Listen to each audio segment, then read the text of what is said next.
Welcome everyone to the Preschool Mindfulness Summit. I'm really excited to introduce you to Louise Shanagher. Yes. She's coming to us today from Creative Mindfulness Practices for Children. Her website is Mindfully Me, or she has a series of books, is it? Yeah, the books are called the Mindfully Me series. Yeah, and the website's just louiseshanagher.com. Yeah. So we'll have all the website and Facebook pages, but Louise has kindly given you all some free children's meditations and also some workbook pages that you can download and print off. So we'll have the links to those. And just want to say welcome and thank you for joining us today. Thank you so much, and thank you for inviting me to be part of the Preschool Mindfulness Summit. I'm really excited, so thank you, Helen. Yeah. Yes. And I just want to say I've been following Louise for a while now, and she's such a creative person, and she just posts lovely activities that are a bit different, and using lots of different sensory activities and artwork, and very creative, as we said. That's why her session is called Creative Mindfulness Practices, and and she's going to share some of those with us today. So let's just start with awareness, because we know that's such an important part. So tell us a little bit about what kind of things you would do with preschoolers or young children to bring about awareness. Okay, Helen. So my focus, I suppose I have kind of a particular focus in how I teach mindfulness to kids, and it's just something that I found that works really, really well for them. And it's, connecting them with kind of creative activities and maybe colourful props and stories. And I find maybe particularly creative activities are very, very helpful, because when we think about and we talk about mindfulness and our thoughts and feelings and all these things, it's all very conceptual. We can't actually touch them. They're very real, but it's not something that we can kind of physically interact with. And I find making things with kids really helps them engage a little bit more and helps them kind of have an experiential understanding of what this actually is. And then they might make something, and they go through that process of making it, and then they use it, and then they might bring it home with them and have their little cabinet or little corner at home. So I find the creative activities are really helpful in teaching awareness practices.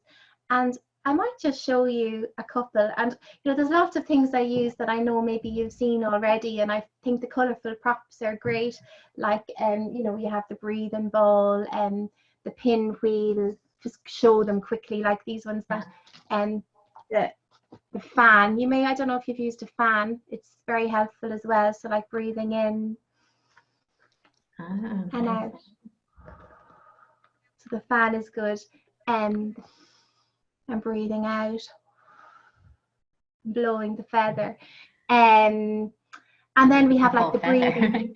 Yeah, the feather, just little like props like that I find good. So like the breathing buddies then are very good, and I'm sure maybe you may have heard of breathing buddies, and it's just very good for little children, putting a little teddy or something on the belly, and then as they breathe in and out, they can see the belly rising and falling as they breathe in and out. And just a couple of other little variations on that. You could do something like a little rubber duck to see the belly up and down, to the rubber duck up and down, or even a little boat. That can be nice for kids. But a creative activity you could do with that would be actually to make a breathing buddy. And they're very simple to make. So this is one that I've made. You can see here. And basically what it is, so little children, 3-4-year-olds can make this, and it's just a sock. And what we do then is put rice into the sock. And if you liked, and a child was kind of, if there was a particular smell that they did like, you could even put like a little bit of lavender in the rice. But just to be careful about different scents, because not all children will like a scent. And then basically what you can see here is there's a little kind of it's divided up, so the children might need a little bit of help with that, and that's just done with some elastic bands so that you can help them divide it up, and then maybe put on a little face, and then there's little pipe cleaners for the ears, and they can give it a name. And then what they do then is when they're lying down on their belly, they put the breathing buddy on their belly, and then they see the breathing buddy rise up and down as they breathe in and out. So they see the belly rising, and that's particularly good for anxiety as well, because we want to really bring the breath down into the belly. So the breathing buddy is good for that. So this is a nice little so cute. yeah, I'm going to show you a few others now as well. So something really simple that you can do, that little kids can do, is something like my breathing flower. And this is really simple, so you can just like draw a flower or make a flower. These are like flowers you can actually get, and they can put on the little leaves, and then breathing in, smell the flower. Breathing out, blow the petals. Nice. And they can have this as part of what I like to make with kids when I make these little activities, is that they put them all together, and they have something like a little calm kit or relaxing kit, and they have this, and then they might have one in their room at home, or they might have a little kit in school. And it's great, it's very empowering for children, because they know, well, I can go here, and if I am feeling a little bit worried or angry, or my mind is busy, I can go and use what's in my calm kit. And they really, I think having the physical activities that they've made themselves makes it very meaningful for them. And I find they connect to it a lot more. So I'll just show you a few more around breathing. So something like the breathing beads, which you can make with little kids, very simple. So, and they can make these themselves, and this is just clay, and then they put like a little hole in the clay and then string them together. And this is quite this is good because it's quite, you know, it's something physical, it's something that they can hold on to. And I find this is particularly good with little kids. As children get older, they're more able to kind of just follow their breath themselves, or maybe just the hand on the tummy, but something tangible that they can hold is great for the smaller children, I find. And they can again carry these in their little calm kits or their little kits, and they're proud of them as well, and they have a connection with them, so it really helps. So, and again, they can just hold the beads one at a time, so breathing in and breathing out for 3 breaths, or they can do it with colors, so they could do breathing in red, breathing out red. Nice. Breathing in yellow, breathing out yellow. Or you could do this as a little stop practice. You know, the stop practice, I think it was Elisha Goldstein was originally came up with it. So you can, there's variations of it for children you can do. So it could be red, stop, maybe take 3 breaths again, breathing in, breathing out. Yellow, notice how my body feels. How does my head feel? How does my heart feel? How does my tummy feel? Green, put my hand on my heart. Say, I am loved, I am just right, and get ready to go. So you can do it like that, or you can change it around. There's different ways of doing it. You can also do that, just really simple. You can also do that with something like pebbles. So I love pebbles and decorating pebbles, and children love doing this as well. So simple, just color them. So red, orange, green, red for stop. You can do it different ways. Orange for how does my body feel, so they can make a little plate as well to show. And then green, take 3 breaths, get ready to go, or maybe do a little bit of the self-compassion, put my hand on my heart, say I am loved. Or so you can vary it. Okay, I'll just continue with a few more, will I? Sure. Or tell us a few more, and then we'll go on to more emotion practices. That's fine. Okay, so we have like a little fire breather. So it's just something like, it's just like a little piece of cardboard that's wrapped up, and then you can make it like a little dragon, and it's just for breathing in and connecting with the breath. So anything that helps the children connect with their breath is helpful. So they can put their hand up at the end and just breathing in and out. Oh, nice. And they can feel the heat of their breath. So, and again, something like this with the like a breathing wand with, and this is just straws with little feathers at the end. And it's quite similar, but they can see the feathers move. So breathing in and breathing out. They can watch the feathers move. Right. Just show you one or two more there. Like breathing book is really nice. So they can put together a little breathing book. Okay. And this is just a little scrapbook. And then you can go through the different types of breathing practices that you can do with kids. And I know Christopher Willard and Kyra Willie have lovely practices in their book, which I've taken a few out of. But the hot chocolate, so you could maybe cut out a picture of hot chocolate and let them colour it in. So breathing in, smell the hot chocolate, breathe out, cool it down. Butterfly breathing, do you know that one? Show us. I won't do them all, but I'll just if you want me to do them, I will. Rainbow breathing, balloon breathing, feeling the belly, and candle breathing. Nice. Maybe show us the rainbow breathing and the butterfly breathing. No problem. So rainbow breathing, so just hands like this, and then they can breathe in the colors of the rainbow. So breathing in red, breathing out red. Nice. Breathing in yellow, breathing out yellow.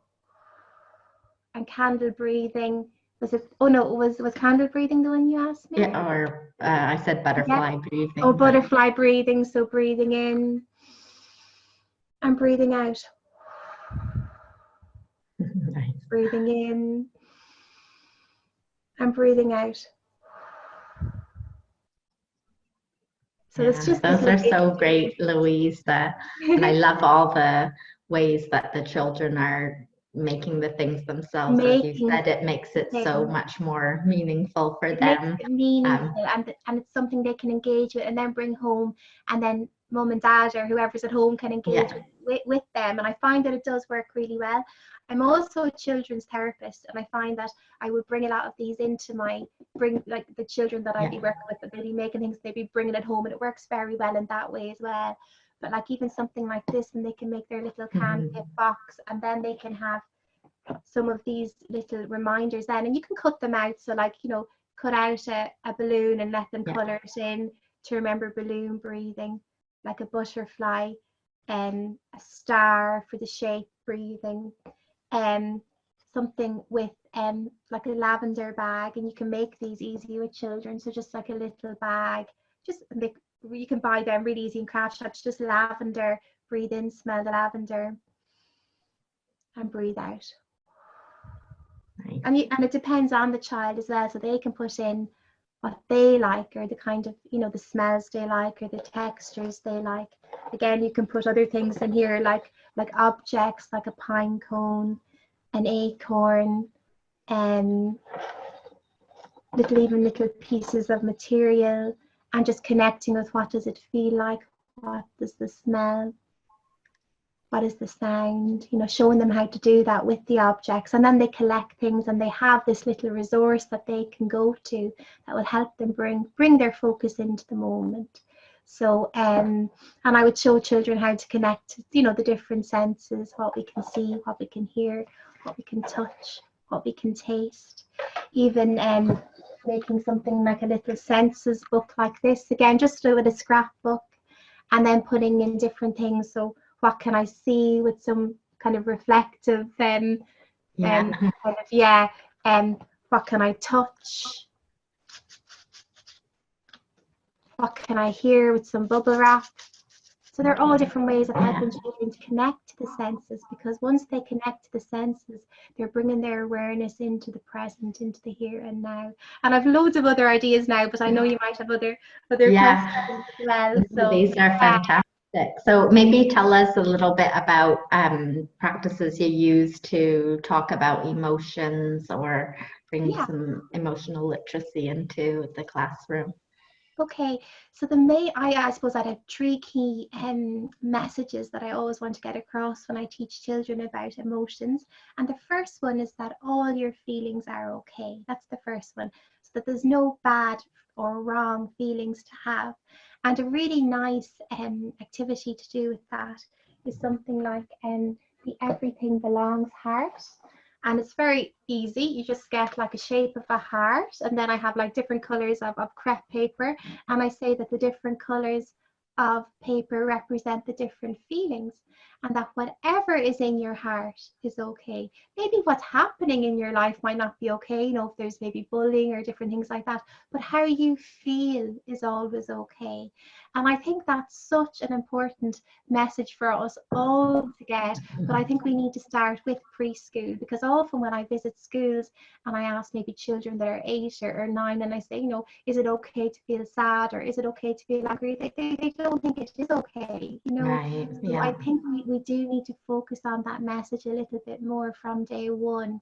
There's different variations of this heart that we can do. So this is just with the crepe paper, but another version of that would be maybe for little kids, it'd be great just with emojis. So they can just stick on there like a little emoji stickers into the heart, and then there's like a little they can show what feeling they have, because there's like a little kind of dial here, and it just sticks in with the back with one of those, I don't know what you call them, I think they're, you know, those little tacks or something that go through. Yeah. And you can do the same with a wheel. So this is just a paper plate, and again just draw on the different feelings, and then all my feelings are okay, and then they can put the little dial around to show what feeling they have. And you can do the same with something like a little cup like this here, where you cut out a little space there, and then they can draw in the feelings again. All my feelings are okay, and they can show what feeling they have that day. Yeah. So other little ways of doing it, even like with a little heart that they can hold with, and they can draw in the feelings as different colors. And then you can even help them, you know, practice holding their heart in their hands. So holding their heart with kindness and compassion and love, and knowing that all our feelings are okay no matter what. So, and there's lots of different variations of that you can do. And then the second message I would give is that our feelings are like visitors. So they come and go. So they're part of us, but they're not all of us, you know, and that we can actually make friends with our feelings. And I have a book about this, but I have these little cards, and Rose Finner, she illustrated them, and I'll just show you can make versions of these yourself. So, you know, we worried Walter, happy Harriet, angry Angelina, frightened Philomena, and so on, then the different prints. So you could make them with the kids yourself. And then on the back of the cards, then there's things you can do. So when frightened Philomena comes to visit, there's things that we can do. So helping them recognizing when the emotion is coming, and then knowing there's things I can do to look after myself and look after my feeling. And just another nice way of doing that is making the heart house. So this is quite simple as well. It's just a shoebox, and little kids can make this, and there's like a heart stuck on, and then they can even draw inside. So there's even like a little sitting room inside that they can draw in what they like, and then they can make their feeling visitors, and they can make them with stones, which is lovely to do, and they can go out and collect their stones and then paint on their stones. So, you know, they can have Happy Henry, or they can make it with some clay. So we have one here like with the little, and they give names. So I find naming, so that idea of naming to tame it, naming the emotion helps kind of externalize it, and then helps us befriend, you know, rather than it being this thing that we're kind of scared of and we don't understand. But when we can kind of externalize it, then we can start to befriend the feeling, even when it might be maybe sad Sally, you know, that we know it's okay, that we all get visits from sad Sally, and there's things we can do when sad Sally comes to visit. So children, again, they can do it like this as well, like little puppets if they want. The same idea as the feeling visitors, and giving them names. So angry Andy, and then they can show what feeling is visiting their heart house that day, or what feeling.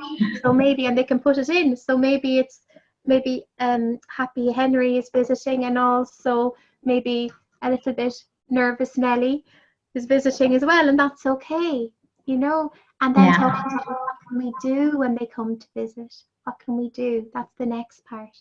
So will I show you that? I love that. That's okay. Amazing. Yeah.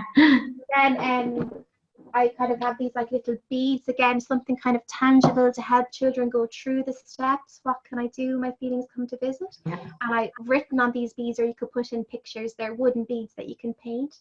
So the first thing we can do is we can take 3 breaths. The next thing we can do is notice who is visiting and how do I feel in my body. And I have these little things to help children kind of connect to how they feel in their body. So they're just pictures with Velcro on the back so they can stick on their body. So maybe when Happy Henry comes to visit, I feel sunny in my belly. When Nervous Nelly comes to visit, I feel tight in my throat. So they can actually stick it on. So that works well. The next step is be kind to myself and be kind to my feeling. So maybe put my hand on my heart and say, it's okay, I feel like this.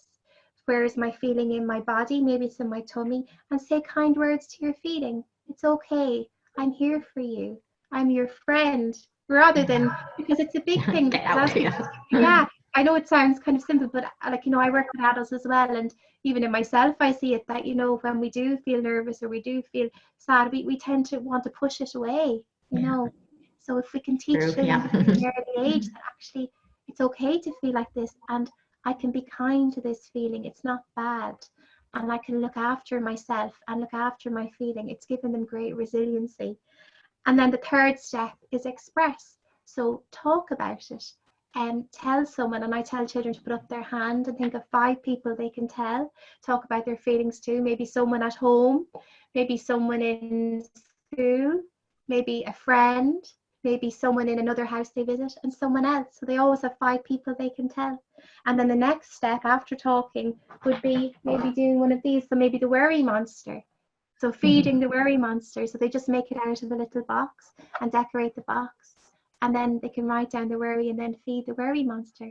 And you know, there's other ways of doing it as well. There's like a little feelings diary or a worry robot or so, but going through those 4 steps I think are good. And coming back to those key messages that first of all my feelings are okay. Second, that my feelings are visitors that come and go. And third, I can be kind to myself and I can talk about it. I tell someone when my feelings come to visit, and I find that works well, even for the little kids. And I think it's a great way of helping them learn to connect with and learn to befriend their feelings and learn how to manage their feelings and regulate their emotions. Really nice, and such important messages. And you're right, I think people go through life, and many adults as you said, try to push things away. So we can start with the youngest children to let them know that that's okay. Then I think it will make a big change and difference in so many lives. Absolutely. So Louise, so tell us, you mentioned a few self-compassion and kindness practices. Do you have any more of those that you could share with us? I do, yeah. So I'm a huge fan of self-compassion, and I really feel that mindfulness should always be taught hand in hand with self-compassion. And what I would teach children is to be a friend to themselves. So we're often teaching children to be kind to others, but what I think is that we need to teach children to be kind to themselves first, and of course being kind to others, but first of all kind to themselves. You know, and because I think when we're naturally kind to ourselves and we naturally are a friend to ourselves, we'll automatically be kind to others, you know. And so I really feel like that's a very, very key message. And I do teach children about kindness to others, but I always start with the self first. And I think even making the inner friend. So in Kristen Neff and Christopher Germer's work, they talk a lot about the inner friend. So getting children to make their inner friend and think about them kindest, most lovely, most gentlest, most thoughtful friend they can imagine, and then they can make it. So there's different ways of making it, and then they can give it a name as well. And this is just done with like a little polystyrene little shape and felt, but you can do it in different ways. You know, you can make them like even with like little lollipop sticks, and there's all sorts of different ways you can make them, depending, or even just with paper. And then you might think, well, what would my kind friend say to me? What kind of words would they say to me? And what kind of things might they ask and encourage me to do? So maybe it might be things like, you know, you are kind, and they can make little cards and stick them on. I love to be me. You are loved. And what kind of actions might they encourage us to do? So then maybe cutting out like little actions and then making them a card. So these are just things that I printed off from online. Yeah. So you could do your breathing. You could talk about your feelings. You could put your hand on your heart. You could say kind things to yourself. And even things like you could play outside, because I know even things about this sense of this yang self-compassion kind of things, like action things that we can do. You can eat healthy, and then they can put them all together with their little kind friend, and they can have them as like in a little box again, and then they can go to their kind friend and think, oh, what might, if they're having maybe difficulty, and they can pick a card and maybe do their breathing, or pick another card and maybe put their hand on their heart. So then they're developing this inner friendship with themselves. This and kind of, you know, the inner critic will always come in time, but if we can kind of develop this inner friendship, I think it really will increase children's resiliency as they get older, and know that it's okay to be kind to myself, that it's important, you know. So there's other activities around that as well, but would you like me to show you some other? Show us one or two more. Okay. So another version we can do is something like the cup of sunshine, and that inside us all we have a cup of sunshine, and this is like our cup of happiness, and the things that we can do to fill up our cup of sunshine. So what can we do to fill up our cup of sunshine? And I have here now with older kids, I have like little pieces of paper and actually write the things on it. So like little pieces, so kind of show the sunshine. With little kids, maybe just the pictures. So I can do my breathing, and that my mindful breathing, that fills up my cup of sunshine. I can talk about my feelings, and it fills up my cup of sunshine. I can put my hands on my heart. I can say kind things to myself. I can play outside in nature. It fills up my cup of sunshine. I can eat healthy food, and that fills up my cup of sunshine. And how do I feel inside when my cup of sunshine is filled? What's the feeling I get? Because I always try and get children, when we do these things, not just to say them, but also get them to connect in with the felt bodily experience. So how does it feel in my body? So when my cup of sunshine is filled, I feel a big sunshine in my belly, and I might feel light as a feather in my heart, you know, and really get them to connect with it. And then you can talk about, well, what empties my cup of sunshine?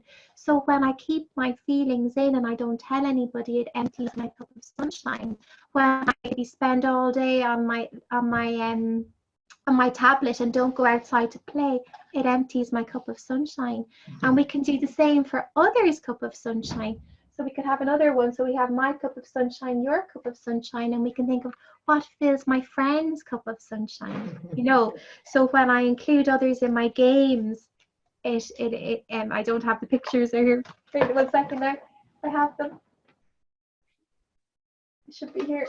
This is a similar activity. What feeds the kind wolf? What feeds the angry wolf? But I'll show you that. But yeah, when I play with others, when I include others in my game, it fills up their cup of sunshine. When I share, it fills up others' cup of sunshine. And how do I feel inside when I help fill up others' cup of sunshine? What does it feel like inside? And even I have like a little doll. You can do this and even draw the feelings on the doll. So my heart is big, and the sunshine in my belly grows when I fill up others' cup of sunshine. So it feels good inside. And who comes to visit when I fill up others' cup of sunshine? So maybe Happy Henry comes to visit when I fill up others' cup of sunshine. And does that do I want Happy Henry to visit? Yeah. So then we're developing this kind of internal motivation to practice mindfulness and kindness. We're not just telling the kids do your breathing or be kind. They know inside that this feels good, and this is something that feels good inside. So then this is why as adults we practice it, because it feels good. You know, we feel well. So when we give children that internal motivation, I think that's a great way of teaching mindfulness to kids. But there's loads of other activities as well that I know. Creative. Yeah. So just before we finish, Louise, tell us a little bit about your thoughts on teachers, parents having their own personal practice and how important that is while you're sharing all these activities with children. Okay, so I think, you know, personal practice is the foundation for teaching mindfulness, you know, and I think, you know, when I do my trainings and teachings, I have a lot of props, but I always say that you could disregard all those props and just come back to two things. And I think of it like the two wings of the bird, and Tara Brach always talks about this in terms of mindfulness practice. But I think when we're working with children, this idea of giving them attention and giving them love, and they need both of those things. And this comes from our own practice of awareness or wisdom and compassion and kindness. So if we can bring these two wings together and give this to ourselves and then embody this as we're teaching, this kind, compassionate presence, then children will just flourish, or people flourish when we give them this. And this really only comes from our practice. We can't just read a book and we have that. And it takes time, you know, like I've been practicing well over 10 years now, and it's a continuous journey, and it's not something you just get after you know a week. You're continuing to practice. The more you practice, the deeper your own understanding of this presence and kindness becomes, and the more then that you can offer the children of, you know, these two kind of great gifts that we can give them, like awareness, attention, and kindness, compassion, and love. And so I base everything on this. You know, there's lots of activities, but I think it always comes back to that. So, yeah, so important. And you're right, those two things would just do it, and wouldn't they, without any other anything. Exactly. Yeah. Well, thank you so much, Louise. It was so interesting, and thank you for sharing so many different creative ideas. I'm sure the teachers watching will be really excited to bring some of those practices into the classroom and share them with the kids that they're teaching. So thank you again for your time and for coming on the summit. Thank you for inviting me. I was delighted to be here, and very grateful for the invitation. And I do have lots of even a few creative ideas and resources on my website as well for free if anybody. So I can link that in if anybody wants. So and we'll have a link to all the meditations and worksheets from Louise, and how you can follow her on social media, which I really recommend you do, because she is always posting interesting projects that she's doing with children. So we'll have all of that in her speaker bio for you to check out. So thanks again, Louise. Thank you. Bye now. Thank you. Bye.